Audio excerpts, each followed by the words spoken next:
Hello students. आज के video में हम पढ़ने वाले हैं HTML टैग्स। ओके, हम स्टार्ट करते हैं। सबसे पहले हम एक HTML का बेसिक स्ट्रक्चर लिख लेते हैं। ठीक है, ये हमारा आ गया HTML का कोड। ठीक है, देन हम अब इसमें टाइटल दे देते हैं HTML टैग्स। ठीक है, तो सबसे पहले हमारे पास आता है हेडिंग टैग। ठीक है, कौन सा टैग आता है हमारे पास? आता है हेडिंग टैग। ठीक है, अब आप ये देख रहे होंगे कि ये मैंने लिखा। अब इसको सेव करते हैं। ठीक है, अब हमने इसको सेव किया, बट ये हमारे पास शो नहीं हुआ। ठीक है, अगर हम कंट्रोल स्लैश दबाएंगे, ठीक है, तो हमारे पास क्या आ जाता है? हमारे पास कमेंट बन के आ जाता है, कमेंट आ जाता है। ठीक है, इनको इसको बोलते हैं हम कमेंट। जो भी हम कमेंट्स में लिखते हैं वो कभी भी हमें ब्राउजर पे शो नहीं होता। ठीक है, वो हम अपने लिए लिखते हैं कि अगर हमने कुछ लिखा है, ठीक है, जैसे कुछ हमने अपने समझने के लिए लिखा है कुछ कोड, ठीक है, तो उसको हम कमेंट्स में हम कुछ भी लिख सकते हैं। हमने हिंदी में लिखना है हिंदी में लिख सकते हैं, इंग्लिश में लिखना है इंग्लिश में लिख सकते हैं, वो हमें एरर शो नहीं करता। ठीक है, HTML को कैसे लिखते हैं? HTML टैग को हम लिखते हैं H1। ठीक है, हमारे पास 6 तरीके के हेडिंग टैग्स होते हैं। कितने हेडिंग टैग होते हैं हमारे पास? 6। ठीक है, कौन कौन से होते हैं हमारे पास? फर्स्ट आ गया हमारे पास H1, H2, then H3, H4, H5, H6। ठीक है, इसमें कुछ लिख लेते हैं। कि हमने यहाँ पे लिख लिया हेलो देयर। अब यहाँ से हम इसको करते हैं कॉपी, और हम यहाँ पे सारी जगह कर देते हैं इसको पेस्ट। ठीक है, अब हम सबसे पहले देखते हैं इसकी सेव करके आउटपुट। ठीक है, ये आ रही है हमारे पास इसके आउटपुट। ठीक है, तो हम क्या करते हैं, इसको एक साइड पे करके साथ में आउटपुट रख लेते हैं।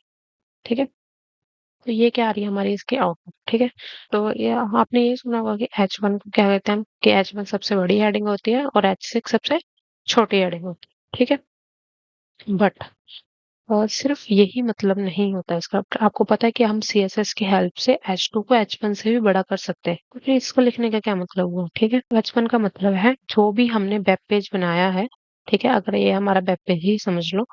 ठीक है, तो हमने जो भी वेब पेज बनाया है, ठीक है, अगर हमने उसके H1 लिखा है तो इसका मतलब ये है, ठीक है, कि हम अपने ब्राउजर को बता रहे हैं कि ये हमारी सबसे इम्पोर्टेंट हेडिंग है। ठीक है, और ये हमारी सबसे लीस्ट इम्पोर्टेंट हेडिंग है। ठीक है, ये हमारी क्या है? हेडिंग्स है। ठीक है, ये हमारी सब हेडिंग्स है। ठीक है, और ये जो H6 होता है वो हमारी लीस्ट इम्पोर्टेंट हेडिंग होती है। ठीक है, हम अपने ब्राउजर को बताते हैं कि कौन सी हेडिंग हमारी इम्पोर्टेंट है। ठीक है, और कौन सी हेडिंग हमारी इससे कम इम्पोर्टेंट है। ठीक है, तो ये सारी चीजें हमारे हमें SEO में काफी हेल्प करती है। कि जैसे अब हमने अपनी वेबसाइट बना ली, ठीक है, तो अगर जैसे वेबसाइट बनाते हैं तो हम, ये आगे SEO का पार्ट है वैसे। तो जैसे हमारी कोई कोई भी किसी भी बिजनेस की वेबसाइट बनती है, या कोई भी कस्टमर अपने बिजनेस की वेबसाइट बनाता है, ठीक है, तो जब वो लाइव करता है ना उस चीज को, देन उसको ये भी होता है कि वो जो भी हम उसने वेबसाइट बनाई है वो गूगल पे रैंक करे। ठीक है, ये नंबर 1 पोजीशन पे है। उसके लिए भी हमने जितना अच्छा उसका स्ट्रक्चर बनाया होगा ना, उतनी अच्छे तरीके से वो चीज SEO भी जाती है, SEO भी होती है। ठीक है, तो हमें कुछ ज्यादा करने की जरूरत नहीं पड़ती कि H1 वो बता देता है कि ये इम्पोर्टेंट है। ठीक है, ये हो गया हमारा H1 टैग। देन नेक्स्ट देख लेते हैं। नेक्स्ट हमारे पास है पैराग्राफ टैग। ठीक है, पैराग्राफ टैग, इसको कैसे लिखते हैं? इसको लिखते हैं हम P। ठीक है, पैराग्राफ टैग को अगर हम, ये हमारा मैट एब्रिविएशन में आ जाता है। अगर हमें टेक्स्ट नहीं लिखना है, ठीक है, जैसे अब हम डेमो वेबसाइट ही बना रहे हैं, जैसे एक तरीके से हम प्रैक्टिस कर रहे हैं। ठीक है, तो प्रैक्टिस के लिए अब हम टेक्स्ट, हम गूगल पे जाएंगे, वहां से टेक्स्ट कॉपी करेंगे, तो इसके लिए एमेट ने हमें क्या दिया? अगर हम लोरम, अगर हम जितने भी वर्ड लिखने हैं, अगर हमें 45 वर्ड लिखने हैं तो हम यहाँ पे 45 कर देंगे। अब ये देखो, अभी यहाँ पे कैसे आ गया? ठीक है, ये पूरी लाइन होगी। अगर हमने इसको, जैसे ये हमारा पेज है, ये यहीं पे लिखना है, तो हम क्या करेंगे? Alt Z. जैसे ही हम ऑल्ट जेड क्लिक करेंगे, वो हमारे जितना की इसकी पेज की स्पेस है उतने में आ जाएगा। ठीक है, ये हमारे पास क्या हो गया? पैराग्राफ। ठीक है, इसको कंट्रोल S से सेव करेंगे। ठीक है, ये क्या आ गया हमारे पास? पैराग्राफ। अब ये तो हमने एक पैराग्राफ लिखा है, ठीक है। अगर हम यहाँ पे 2-3 पैराग्राफ और लिख दें, ठीक है, इसको यहाँ से कॉपी कर लेते हैं, कंट्रोल सी,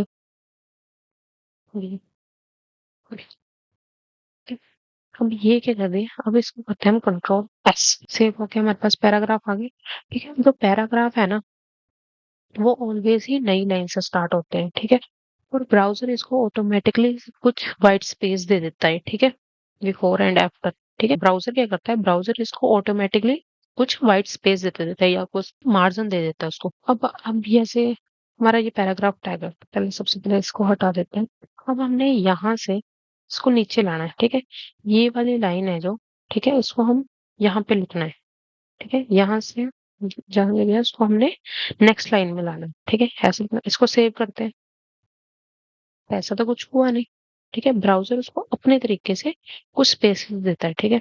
जैसे यहाँ पे वो कुछ अपने तरीके से देगा, जैसे वो ज्यादा स्पेस नहीं देता है। अगर हमने कोड जैसा मर्जी लिखा, अगर हम यहाँ पे स्पेस कर देते हैं तो ब्राउजर उसको एक्सेप्ट नहीं करता, ठीक है। तो इसके लिए हम क्या करेंगे, इसके लिए हमारे पास एक और टैग होता है। और कौन सा टैग होता है हमारे पास, ब्रेक टैग, ठीक है। अगर हम यहाँ पे वी आर लगाएंगे, ठीक है, हमने क्या देखा था कि हम कोई भी टैग अगर स्टार्ट कर रहे हैं तो हम इसको क्लोज भी कर रहे हैं, बट वी आर टैग को हम सिर्फ ओपन ही रख रहे हैं और वो चल रहा है, ठीक है। ये वाली लाइन हमने नेक्स्ट में लेके जानी थी, तो हमने क्या कर दिया, यहाँ पे लगा दिया वी आर टैग, ठीक है। तो वो नेक्स्ट लाइन में आ गया, ठीक है। हमने यहाँ पे भी जो व्हाइट स्पेस लगाई थी उसको हटा देते हैं हम। इसको जैसे अगर हम आगे जैसे रिएक्ट पढ़ते हैं, ठीक है, वहां पे ये चीज प्रॉब्लम करती है तो हम इसको सेल्फ क्लोज भी कर सकते हैं, ठीक है। वैसे तो ये ओपन टैग ही होता है, बट हम इसको सेल्फ क्लोज भी कर सकते हैं, ठीक है। रिएक्ट में ओपन टैग सपोर्ट नहीं करता, ठीक है, तो हम वहां पे क्या करते हैं, इसको सेल्फ क्लोज करते हैं। अब नेक्स्ट आ जाता है हमारे पास, कौन सा टैग आ जाता है, नेक्स्ट आ जाता है हमारे पास हॉरिजॉन्टल रूल टैग। अब हॉरिजॉन्टल रूल टैग क्या करता है, अगर हमने समझ लो इस कंटेंट को ना सेपरेट करना है, ठीक है। वीआर टैग ने क्या किया, उसको ब्रेक किया है, नेक्स्ट लाइन में लेके आया उसको, ठीक है। बट अगर हमने इन इन दोनों को यहाँ से सेपरेट करना है कि ये हमारे सेपरेट हो जाए, तो उसके लिए हम क्या यूज करते हैं, उसके लिए हम यूज करते हैं H R tag, horizontal rule tag, ठीक है। अगर हम इसको सेव करते हैं, देखिए क्या कि ये हमारे पास एक लाइन दे देता है, ठीक है। इसने इस कंटेंट को सेपरेट कर दिया, ठीक है। लग रहा है ना कि ये अलग है, ये अलग है, उसके बीच में एक लाइन लगा दी, ठीक है। ये हम टैग यूज करते हैं हॉरिजॉन्टल टैग। और ब्रेक टैग का हम यूज पता है ज्यादातर कहाँ पे करते हैं, या तो हम ज्यादातर यूज करते हैं इसका ब्रेक टैग एड्रेस लिखने के लिए या कोई भी पोइम लिखने के लिए। जैसे हमने ये टैग लिखा, वहाँ पे फ्लोरम 5 करते हैं, ठीक है। अभी तो मेरे को कोई पोइम याद नहीं आ रही, तो हम ऐसे ही पोइम बना देते हैं कुछ, ठीक है। अब ये लिखी हमने कोई पोइम लिखी, ठीक है, ये हमने कोई पोइम लिखी, ठीक है। इसको सेव करते हैं, देखो सारे एक ही लाइन में आ गए, बट हम पोइम तो ऐसे नहीं लिखते, पोइम तो हम ऐसे लिखते हैं, ठीक है। इसमें लगा देंगे हम वी आर टैग, ठीक है। यहाँ पे जहां पे भी हमने लाइन को ब्रेक करना है वहां पे क्या लगा देंगे हम, वी आर टैग। इसको करते हैं हम सेव, ठीक है। आ गया हमारा पोइम की तरह, ठीक है। हॉरिजॉन्टल वो भी हमारे पास ओपन टैग होता है, ठीक है। इसको भी हम सेल्फ क्लोज कर सकते हैं, ठीक है। ये हो गया हमारा। नेक्स्ट है हमारे पास एड्रेस टैग, ठीक है। कि अगर हमने एड्रेस लिखना है, ठीक है, लिखा हम पैराग्राफ टैग में भी लिख सकते हैं, ठीक है।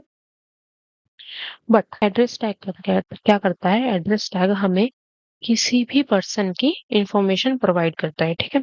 अगर हम जैसे किसी ऑर्गेनाइजेशन के लिए बना रहे हैं, पीपल के लिए बना रहे हैं, किसी पर्सन के लिए बना रहे हैं, ठीक है, तो वो क्या करेगा, उस ऑर्गेनाइजेशन की हमें वो एड्रेस टैग क्या करता है, वो ब्राउजर को बताता है कि ये इस ऑर्गेनाइजेशन की क्या है, पर्सनल इंफॉर्मेशन है, ठीक है। या इसका नाम हम क्या करते हैं, हम लगाते हैं एड्रेस टैग। एड्रेस टैग को कैसे लिखते हैं हम, एड्रेस, ठीक है। एड्रेस, इसमें हम कोई भी एड्रेस डाल सकते हैं, ठीक है। ये हमारा एड्रेस समझ लो, ठीक है, ये हमारा एड्रेस, पर एड्रेस भी हम ऐसे नहीं लिखते, ठीक है।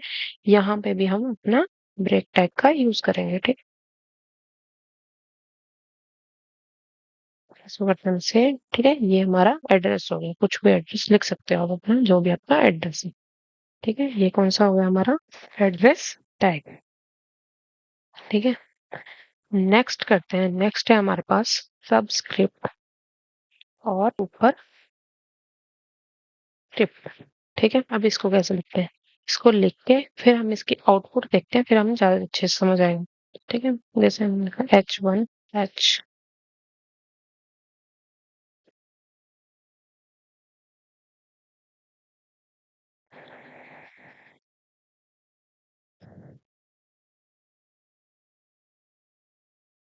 जैसे हमने कोई फॉर्मूला लिखना है H2O। ठीक है, और हमने कोई डेट लिखनी है, जैसे हमने लिखी आज जो भी डेट लिख दो। सुपर स्क्रिप्ट लिखते हैं हम SUP।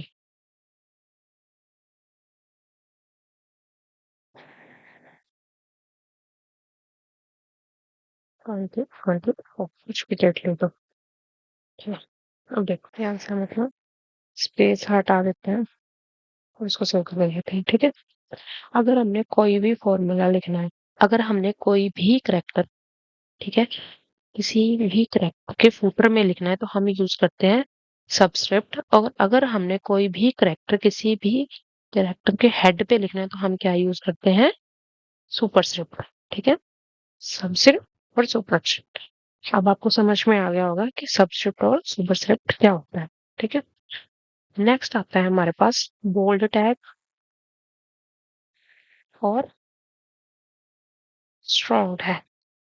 ठीक है, आपने वर्ड में पढ़ा होगा बोल्ड। ठीक है, वो क्या करता है, वो टेक्स्ट को बोल्ड कर देता है। ठीक है, सेम ही स्ट्रॉन्ग टैग करता है। ठीक है, अब हम इसमें पहले हम इसको लिख लेते हैं, फिर मैं आपको इसमें डिफरेंस बताती हूँ। ठीक है, काम दोनों ही सेम करते हैं। ठीक है, जैसे हमने यहाँ पे लिखा बोल्ड टैग और हम लिखते हैं स्ट्रॉन्ग टैग। ठीक है, ये हमने लिखा स्ट्रॉन्ग टैग। ठीक है, इसको करते हैं अब हम सेव। काम दोनों ने सेव किया, काम तो दोनों का सेम ही हुआ। ठीक है, इसने भी बोल्ड किया, इसने भी टेक्स्ट को बोल्ड किया। ठीक है, बट इसमें डिफरेंस क्या है, बोल्ड टैग क्या करता है, बोल्ड टैग सिर्फ टेक्स्ट को बोल्ड करता है। ठीक है, बट जो स्ट्रॉन्ग टैग होता है ना, ठीक है, वो इंडिकेट करता है कि ये जो हमारा कंटेंट है या जो हमारा टेक्स्ट है वो हमारे लिए इम्पोर्टेंट है। अगर हम किसी भी पैराग्राफ में, जैसे पहले हम पैराग्राफ लिखते हैं एक।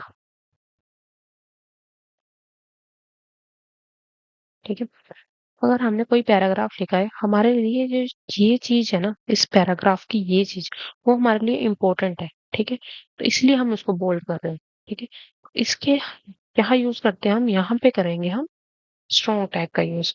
क्या यूज करेंगे हम, स्ट्रॉन्ग के टैग का यूज करेंगे। और हम इससे ब्राउजर क्या समझता है, इससे ब्राउजर ये समझता है कि हमने ये जो पैराग्राफ लिखा हुआ है उसके अंदर ये जो टेक्स्ट है ये हमारा क्या है, इम्पोर्टेंट टेक्स्ट है। ठीक है, तो उसको वो हाईलाइट करता है उस चीज।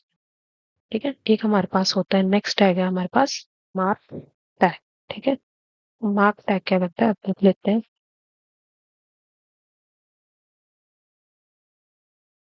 और 34 बीच में लगाता हूँ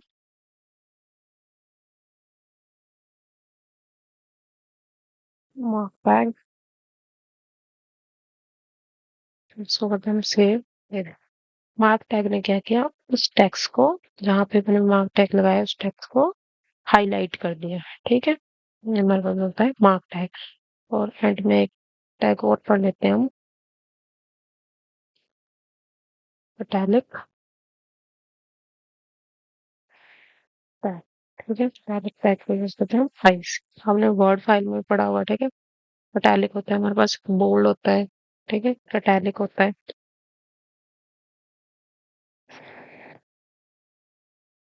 अब हम इसको सेव करेंगे और ये हमारे पास जो भी इसका टेक्स्ट है वो किस में आ गया, इटैलिक में आ गया। ठीक है, यानी बाकी अगर कुछ टैग होंगे तो हम जब आगे के टॉपिक्स करेंगे तो उसमें कवर कर लेंगे। ठीक है, मैंने आपको बेसिक्स टैग बता दिए कि बेसिक टैग हमारे पास कौन से होते हैं। ठीक है?